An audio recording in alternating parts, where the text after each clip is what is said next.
प्रेग्नेन्सीमा हात झमझम भएर दिक्क भइसक्नुभयो? लक्षण कम गर्ने उपाय छ है? नमस्ते, म डाक्टर रचना शाक्य, एनेस्थेजियोलोजिस्ट तथा पेन फिजिशियन। 60% गर्भवती महिलालाई कार्पल टनल सिन्ड्रोमको लक्षणहरू देखिन्छ। प्रेग्नेन्सीमा हर्मोन्सहरूले गर्दाखेरि जिउमा पानी जम्मा हुने गर्छ। यही पानी चाहिँ गएर कार्पल टनलमा पनि गएर जम्मा हुन्छ र त्यहाँ भएको नसा पनि च्यापिन्छ। हजुरहरूले यी कुराहरू गर्नुभयो भने घरमै बसेर लक्षणहरू अलिक कम गर्न सक्नुहुन्छ।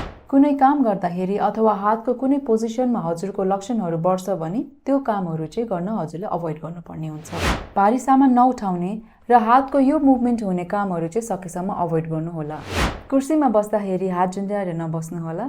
आर्मरेस्ट अथवा टेबलमा यसरी हात राख्नुहोला। राति सुत्दाखेरि जुन हातमा धेरै झमझम हुन्छ त्यो हातलाई चाहिँ माथि राखेर सुत्नुहोला। अर्को गर्न सक्ने काम, टावलमा आइस बेरेर 10 देखि 15 मिनट यहाँ नाडीमा कम्प्रेसन गर्न सकिन्छ। यो नाडीको पानी घटाउन हामीले फ्लुइड ड्रेनेज मसाज पनि गर्न सक्छौँ। यसको लागि हामीले माथिदेखि यसरी थिच्दै तल आउने। यो नाडीलाई सिधा राख्न राति सुत्दाखेरि रिस्ट्रिङ पनि लगाउन सकिन्छ। यो सँगसँगै फिजियोथेरापी पनि गर्न सकिन्छ। तर यी सबै गर्दा गर्दा पनि हजुरको लक्षणहरू कम भएन, हजुरको झमझम अझै धेरै बढ्यो, लाटै हुन थाल्यो भने चाहिँ तुरन्तै परामर्श गर्न आउनुहोला। तपाईलाई पनि हात झमझम गर्ने समस्या छ भने कमेन्ट गर्नुहोला। यसको उपचार गर्न सकिन्छ। धन्यवाद।